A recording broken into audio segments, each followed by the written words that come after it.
हर दिन सफलता और असफलता तय है और सफलता असफलता की जो रेस है वो आजीवन चलेगी। किसी को नहीं पता कि वो जो आज सफल जिसको आप कह रहे हो कल असफल हो जाए। मैं आपको एक एग्जांपल बताता हूँ। मेरा एक जूनियर था, वो नायब तहसीलदार बन गया। बड़े बड़ा स्वाभिमान था उसको, बड़ा गर्व रहने लगा, अभिमान भी हुआ उसको। मैं नायब तहसीलदार बन गया और 2 साल के अंदर घूस लेके पकड़ा गया, नौकरी चली गई। जेल हो जाएगी कि नहीं हो जाएगी पता नहीं, पर अब उसको तो पूरा दिन यही डर सताता है। तो वो तो असफल आदमी हो गया ना, जिसे आप सफल मान रहे थे। अब तो उसे लगा कि नौकरी ना मिली होती तो हो सकता है मैं जेल जाने से बच गया होता।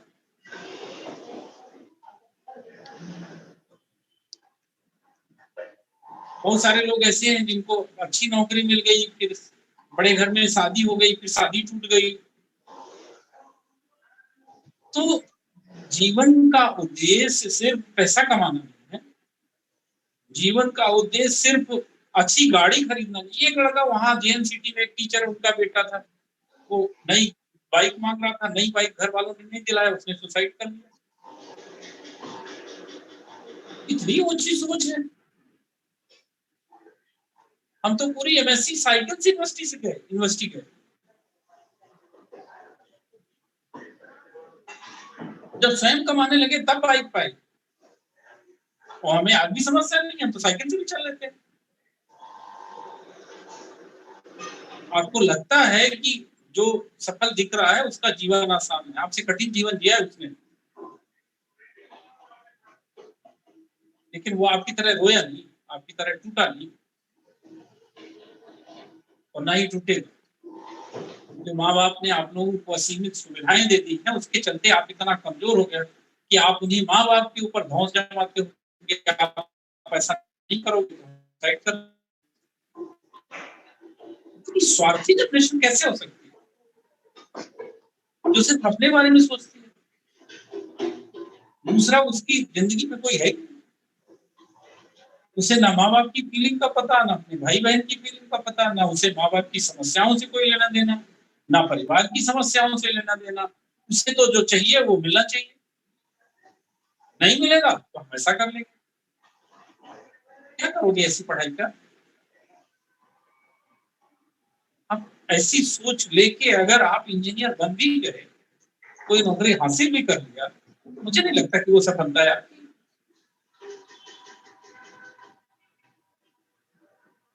कोई भी सफलता किसी भी इंसान को ईश्वर नहीं बना देती, महामानव नहीं बना देती, और कोई भी असफलता किसी इंसान को से इंसान होने का दर्जा नहीं छीन। आप जिस सफलता को सफलता मानते हो, जिस असफलता को, ऐसे अपने बारे में कभी बताता नहीं। मैंने 9 इंटरव्यू दिए पीएससी के एक साथ लगातार, और ना जाने कितनी नौकरियां छोड़ा है मैंने। मैं स्कूल में टीचर रहा, पटवारी में मेरा सिलेक्शन हुआ, ब्लॉक डेवलपमेंट ऑफिसर में मेरा सिलेक्शन हुआ, महिला सशक्तिकरण अधिकारी में मेरा सिलेक्शन हुआ, असिस्टेंट डायरेक्टर इंडस्ट्री में मेरा सिलेक्शन हुआ। कर रहा हूँ टीचिंग, मुझे तो कोई समस्या नहीं। आप जैसी गरीबी से मैं भी पढ़ा हूँ, मेरे पास भी कुछ नहीं था, क्योंकि मैंने अपने पिता को दोष नहीं दिया।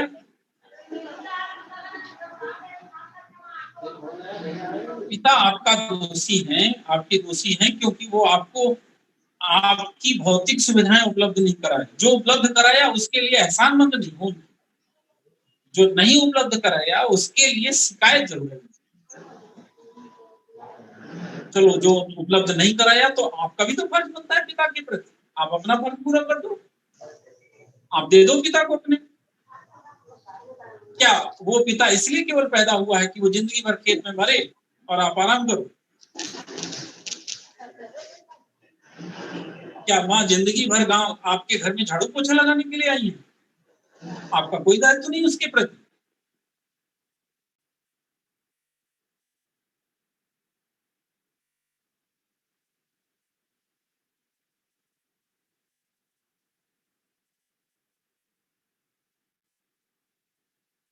दूसरी समस्या है, अगर हमने कोई पद पा लिया, एक तो ये एक पहलू हो गया, जो सफल नहीं हुआ वो ये सोचता है कि मुझे नौकरी नहीं मिली, या मुझे गाड़ी नहीं मिली, या मुझे अच्छा मोबाइल नहीं मिला, या मुझे कार नहीं मिली, इसलिए मेरा जीवन खराब है।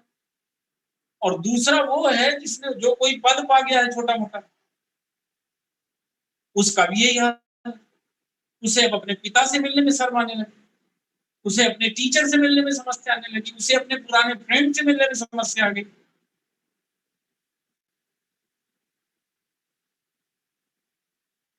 पता नहीं क्या सोच है, मतलब संतुलन कहीं है ही नहीं सोच में। और इसलिए नहीं संतुलन, क्योंकि हमें अच्छी चीज कभी सीखना नहीं, हम तो अपनी दुनिया में मस्त है। बी में एडमिशन लेने का मतलब है कि फर्स्ट ईयर के बाद हम सिगरेट पीने लगे, मित्रों के साथ ड्रिंक करने लगे, तेज बाइक में रात को देर रात तक मित्रों के साथ घूमे, महंगे मोबाइल का उपयोग करें,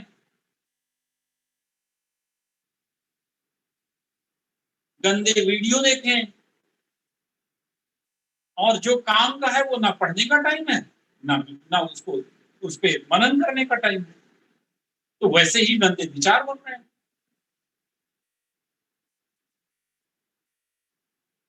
ईश्वर की पूजा, राम की पूजा क्यों होती है?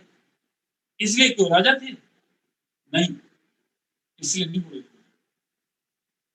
राजा नहीं थे, बल्कि इसलिए पूजा हो रही कि राजा जैसा पद पिता की आज्ञा पे छोड़ दिया। नहीं तो पिता ने कितने राजा हुए हैं, कोई याद नहीं करता।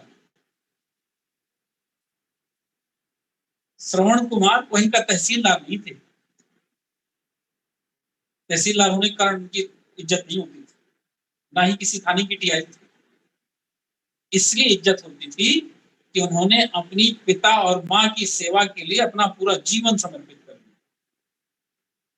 उन्होंने तो नहीं कहा कि तुम अन्य माँ बाप हो तो हमें कुछ नहीं दे सकते, तो मैं तुम्हारे लिए क्या करूं, मैं जाके मर जाता हूं।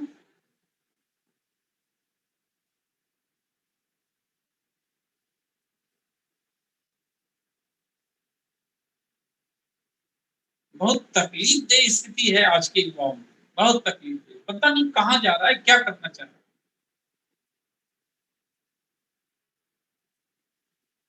ड्रिंक करना, नशा करना तो फैशन हो गया, हर बच्चे को करना है, नहीं तो वो तो पीछे चला गया, बैकग्राउंड में चला गया।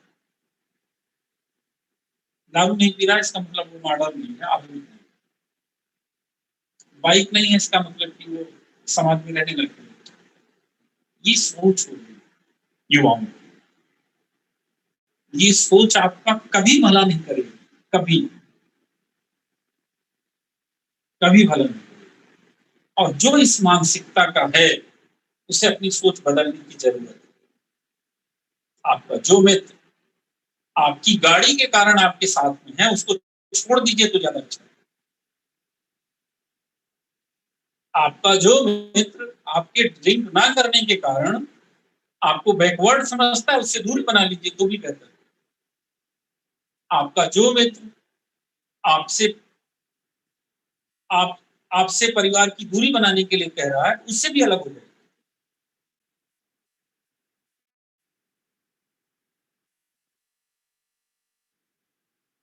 कभी दूसरे के लिए त्याग करके देखिए, बहुत आनंद, बहुत दिन स्वार्थ की जिंदगी जीनी, अपने बारे में सोचिए। आज की डेट में आपकी ड्यूटी होनी चाहिए अपने दायित्वों का निर्वहन करना। आपके दायित्व है छात्र के रूप में आप अधिक से अधिक अंक अर्जित करें, अधिक से अधिक सफलता अर्जित करें। लेकिन जो अंक अर्जित अधिक कर ले वो भी इस गुमान में ना रहे कि उसने सब कुछ अंकित कर लिया, सब कुछ हासिल कर लिया, उसका जीवन अब बहुत सरल होने वाला है। और जिसके मार्क्स नहीं आए वो इस फ्रस्ट्रेशन में अपनी जिंदगी खत्म ना करे कि उसके लिए अब भविष्य में प्रगति के सारे द्वार बंद हो। हाँ, लेकिन इसका मेरे कहने का मतलब ये भी बिल्कुल नहीं है कि आप सब कुछ किस्मत के भरोसे छोड़। आप पूरी ईमानदारी के साथ, पूरी तन्मयता के साथ पढ़ाई करिए, अपने कर्तव्यों का निर्वहन करिए, जितना समय मिले उसको पढ़ाई में उपयोग करिए, सत्कर्मों में उपयोग करिए, अच्छी चीजें सीखिए, अपनी पर्सनालिटी डेवलपमेंट करिए, पर्सनालिटी को बर्बाद मत करिए। बड़ा दुख होता है कि इस शरीर की काया को सुंदर बनाने के लिए ढेर सारे सामान खरीदते हो आप, क्रीम खरीदते हो, अच्छे से कपड़े पहनते हो, अच्छे शूज खरीदते हो, सोने चांदी के भी जेवर खरीदते हो, और फिर नशा करके इसी शरीर को बर्बाद करते हो। जब आप अपने शरीर के साथी नहीं है तो आप किसके साथी होंगे? ये शरीर अगर स्वस्थ रहेगा तो आपके काम आएगा, मेरे काम नहीं है।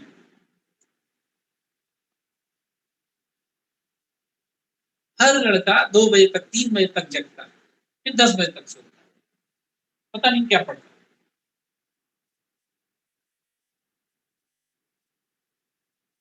ना खान पान सही, ना सोने का रूटीन सही, ना कोई हैबिट सही, जिए जा रहे हैं जिंदगी। क्यों जी रहे हैं ये भी नहीं पता, कैसे जीना है ये भी नहीं, जीना है क्यों। और जब नहीं पसंद आए तो बहुत ही प्रपात में जाके कूद जाना है, कोई दवा खा लेना है। कितने सारे बच्चे ऐसे हैं बी के और बी के बाहर के आप लोगों की मित्र मंडली के साथ, जो कोई कोरेक्स पी रहा है, तो कोई सिगरेट पी रहा है, तो कोई दारू पी रहा है, तो कोई और टैबलेट खा रहा है। इसलिए आते यहाँ मानव जीवन इसीलिए लिया था, बी इसीलिए करना चाह रहे हैं। अरे जब इंसान ही नहीं रह जाओगे तो इंजीनियर बन के क्या करोगे? क्या आपको लगता है कि पद पा गए तो सब कुछ हासिल हो गया? तो फिर आईएएस सुसाइड क्यों करता है, आईपीएस सुसाइड क्यों करता है, क्यों सुसाइड करता है?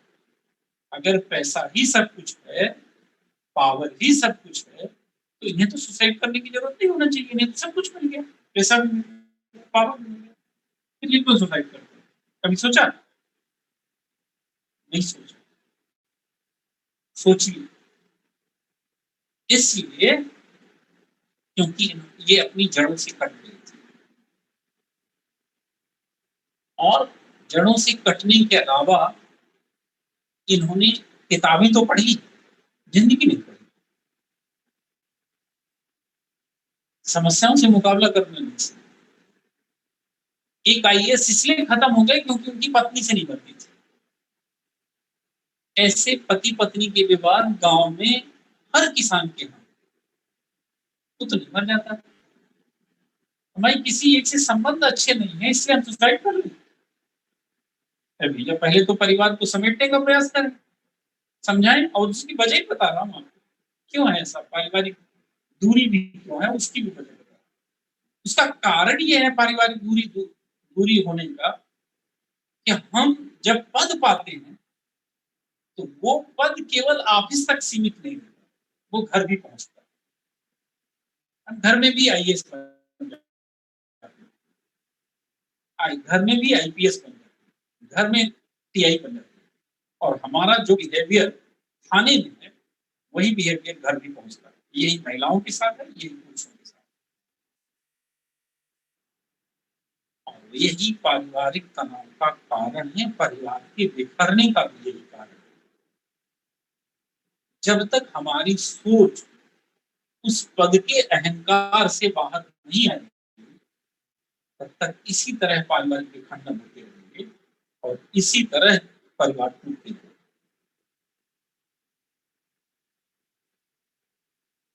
आपने अगर पद पा लिया है या पढ़ाई कर लिया है तो आप ये मानिए आप दुनिया के सर्वज्ञानी नहीं हो, आप केवल एक फील्ड जानने लगे, उस एक फील्ड का भी एक बहुत छोटा पार्ट जानने लगे।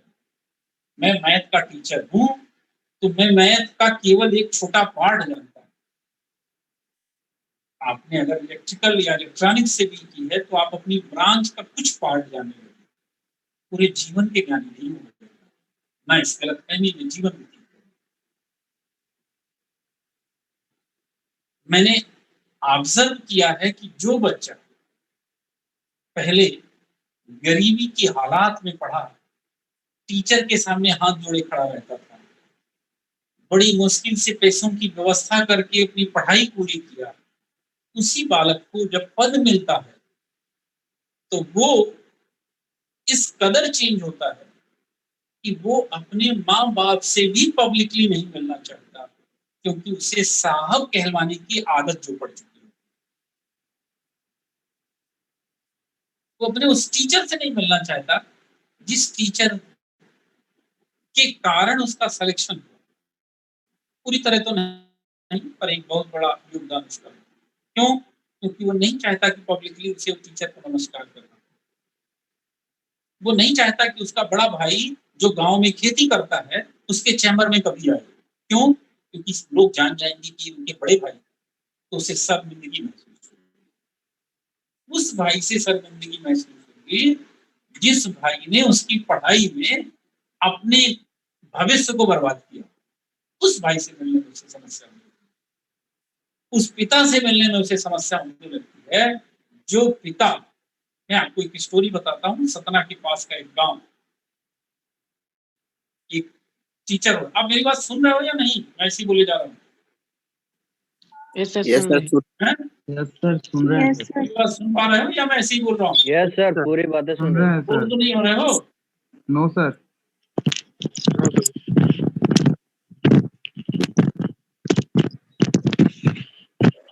सतना के पास का एक गांव, वहां बहुत पहले की घटना है, उस दिन हो गए। वहां का एक लड़का एक अच्छे पद में चयनित हो गया, गाँव वाला था, खेतिहर परिवार का, सामान्य घर का बेटा था और पद पा गया। गांव आया, तब सबके अपने अपने वाहन नहीं हुआ करते थे, लोग पब्लिक ट्रांसपोर्ट का उपयोग करते थे। उसे भी बस से जाना था। पिता की ममता, गांव में खेती बाड़ी होती थी। पिता ने कहा, सोचा कि वहां खरीद के खाता है, इसलिए थोड़ा बहुत जो गेहूं चावल दाल है घर में, वो बेटे को दे दूं तो लिए। घर से जहां बस जाती थी वो स्थान थोड़ा दूर था, तो सूट बूट में चल दिए बेटे। और पिता बोरी सर में लाद के बेटे को पहुंचाने बस स्टैंड जाने लगे। जब वो वहां पहुंचे तो उस बस में उसका एक और साथी बैठा था। बस में लगाया, फिर उन्होंने पूछा कि कौन है साथ में? पिताजी। तो लगाने आए तो बोले नहीं, नौकर।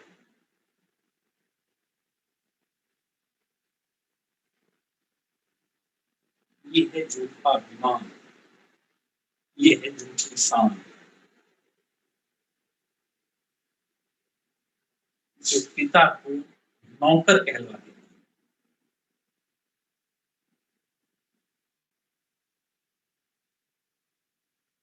ऐसी पढ़ाई से बचिए, ऐसे संस्कारों से बचिए, ऐसी सोच से बचिए।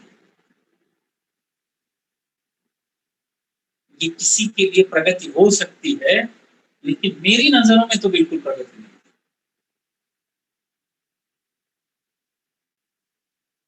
दुर्भाग्य है कि आज का समय यही होता है।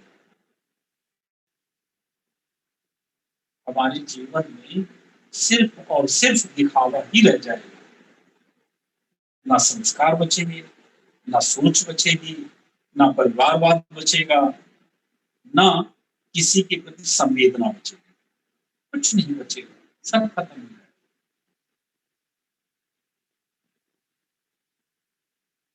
याद रखिए, आप जब तक प्रगति करते हो तो जो आपको साहब कहते हैं ना, जब आप सस्पेंड होते हो या आपके पास समस्या आती है, वो साहब कहने वाला कोई नहीं बचता। गलतफहमी में छोड़ दीजिए, फिर तो वही बचता है गांव वाला जिससे आप दूरी बना रहे थे, क्योंकि वो आपको साहब नहीं कह रहा था। और वो साहब कहे क्यों? क्योंकि वो तो आपका बचपन देखा है ना। उसने देखा है कि आप कौन थे, क्यों साहब कहेगा आपको, और आपको अपेक्षा क्यों है उससे साहब कहलवाने की? आप अपने पिता से स्वयं को साहब क्यों कहलवाना चाहते हो? आप अपने बड़े भाई से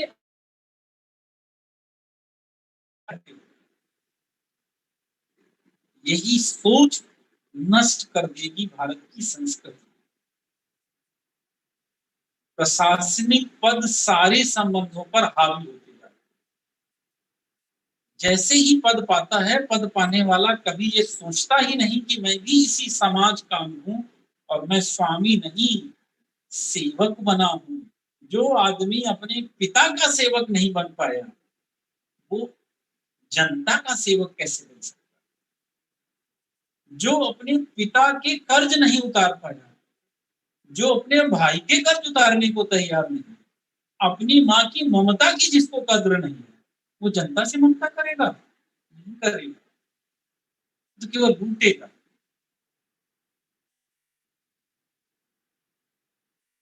लूट ही रहा है, इसीलिए तो समाज गर्त में जा रहा है, इसीलिए समाज गर्त में जा रहा है।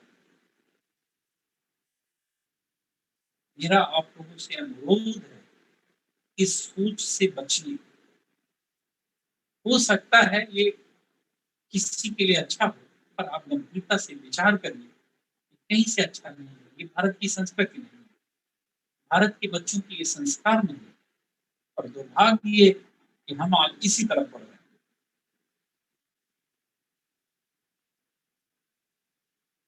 इसे ना जाने कितनी स्टोरी, आप तो अपने अंदर संवेदना पैदा करें। अगर आप एक दूसरे का दुख दर्द समझने की और सुसाइड उसी को करना पड़ता है जिसके पास अपना कोई नहीं है। क्यों? क्योंकि जब वो प्रगति करता है तब तो वो किसी को कुछ मानता ही नहीं, और फिर जब वो कहीं समस्या में फंसता है तो फिर अकेला रह जाता है। एक वो सुसाइड करता है, दूसरा वो सुसाइड करता है जिसने समस्याएं देखी नहीं, और जब प्रैक्टिकल जिंदगी में जाता है तो समस्याएं झेलनी होती है। क्योंकि समस्याएं झेलने की आदत उसकी है नहीं, इसलिए वो समस्याओं से घबरा कर आत्महत्या का कदम उठाता है।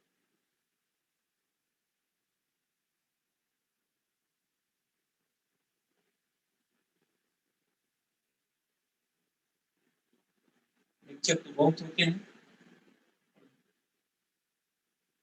मैं तो पर रोज ही पढ़ते हैं। मैंने जो आज बातें कही उसको कभी गंभीरता से विचार करिए, हो सके तो अपने में परिवर्तन लाने का भी प्रयास करिए। हम लोगों ने ज्ञान खूब अर्जित कर लिया, सब जानते हैं गुस्सा नहीं करना चाहिए, लोगों से प्रेम से बात करनी चाहिए, नशा नहीं करना चाहिए, पर्यावरण का संरक्षण करना चाहिए, महिलाओं के प्रति अपराध नहीं करना चाहिए, सब जानते हैं। अब आत्ममंथन का विषय ये है, जितना जानते हैं उनमें से कितनी बातें हमारे व्यवहार में हैं, आचरण में हैं। जैसे अगर हम कह रहे हैं महिला अपराध नहीं करना चाहिए, तो हमें से कितने लोग हैं जो महिला अपराध ना करने की शपथ लें? हमें से कितने लोग हैं जो पर्यावरण संरक्षण करना चाहते हैं? हमें से कितने लोग हैं जो अपने गुस्से को काबू में कंट्रोल करना जानते हैं? हमें से कितने लोग हैं जो अपने पिता को रिस्पेक्ट करना जानते हैं, पिता के लिए त्याग करना जानते हैं, माँ की ममता का मोल चुकाने के लिए तैयार है? मुझसे तो कोई मोल चुका सकता नहीं, पर अगर आपने माँ से दिया कुछ नहीं, मीठे शब्द भी बोल रहे हैं, तो भी वो इतनी सहज होती है कि वो ये मान लेगी कि मेरे दूध का कर्ज मेरे बेटे ने उतार दिया। मेरे गांव में, मैं गांव गया था कुछ दिनों पहले, एक वृद्ध विधवा माँ, नालायक बेटे ने उसको मारा, मिली रोते रोते। मैंने गुस्सा मुझे आया, मैंने कहा कि कहो तो डांटे, कहो तो पुलिस में कहें, केस कुछ नहीं कहें, बेटा है तो मारा, नहीं होता तो कौन कहता? मतलब उस मार में भी उस माँ का आनंद छुपा है। उसमें भी उसे संतोष है कि अगर कुछ कर दूंगी तो ये बेटा कहीं कुछ कर लेगा, तब तो मेरी मुझे मारने से भी बड़ी मार मुझे मिलेगी। हम लोग उस ऐसे लोगों का भी सम्मान नहीं कर पाते। क्या मतलब ऐसे पढ़ने का?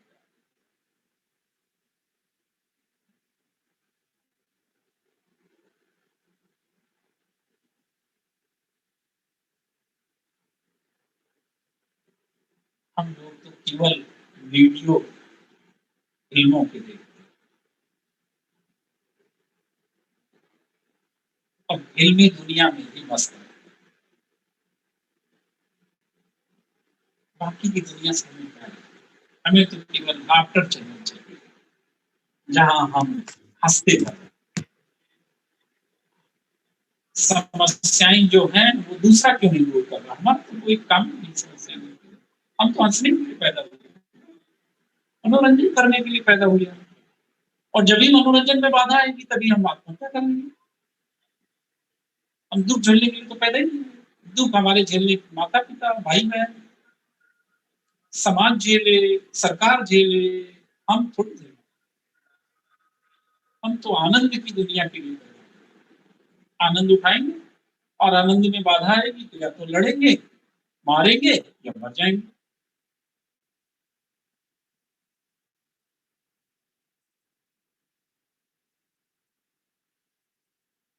आप अपनी सोच को थोड़ा परिवर्तित करके देखिएगा, अभाव में भी आपको आनंद आएगा। नमक रोटी में भी प्रोटीन विटामिन सी मिलेगा। साइकिल में भी मर्सिडीज का मिलेगा,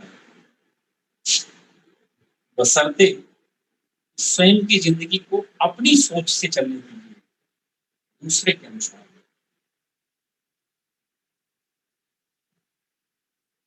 बहुत सारे बच्चों को पढ़ाया, अधिकारी बन गए, बहुत सारी अच्छी अच्छी जगहों में।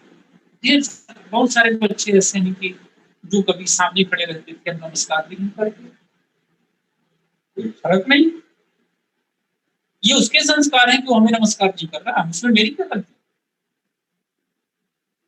मुझे किसी ने गाली दिया, उसमें मेरा क्या फर्क है? हाँ, अगर मैंने गाली लायक कृत्य किया है तो गाली दिया, ठीक किया। और अगर मैंने अपनी ईमानदारी के साथ अपना काम किया है, मेरी अंतरात्मा मुझे गलत काम के लिए कचोट नहीं रही, फिर भी कोई गाली दे रहा है, तो मेरा क्या कसूर? उसके संस्कारों का दोष है। उसको किसी ने नहीं बताया कि बड़ों के साथ कैसे व्यवहार करना चाहिए, इससे मैं क्यों लिखूं?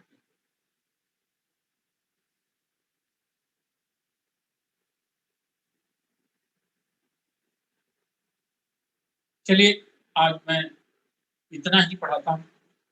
हो सके तो कुछ बातों को फॉलो फॉलो करिएगा अगर आपको ठीक लगे, और अपने आप को धीरे धीरे, अभी आप जिस स्थिति में हैं, अगर चाहेंगे तो अपने में ढेर सारी परिवर्तन आप कर सकते हैं, करें।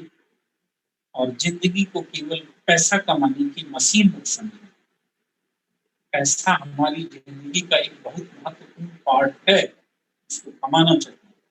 लेकिन अगर वो कभी कम ज्यादा मिले, ये भी नहीं समझ लेना चाहिए कि अब हमारी जिंदगी निरर्थक हो गई। बहुत सारे ऐसे लोग हमारे समाज में अभी भी पूजे जाते हैं, जिनके पास दो वक्त की रोटी के लिए पैसे नहीं होते थे, या दो वक्त की रोटी जिसे नहीं मिलती थी, वो भी हमारे समाज में पूजनीय रहा है। केवल पैसे भर की पूजा, अगर पैसे के अनुसार पूजा होती है तो राम नहीं, रावण की पूजा भारत में नहीं होती। राम की पूजा होती है।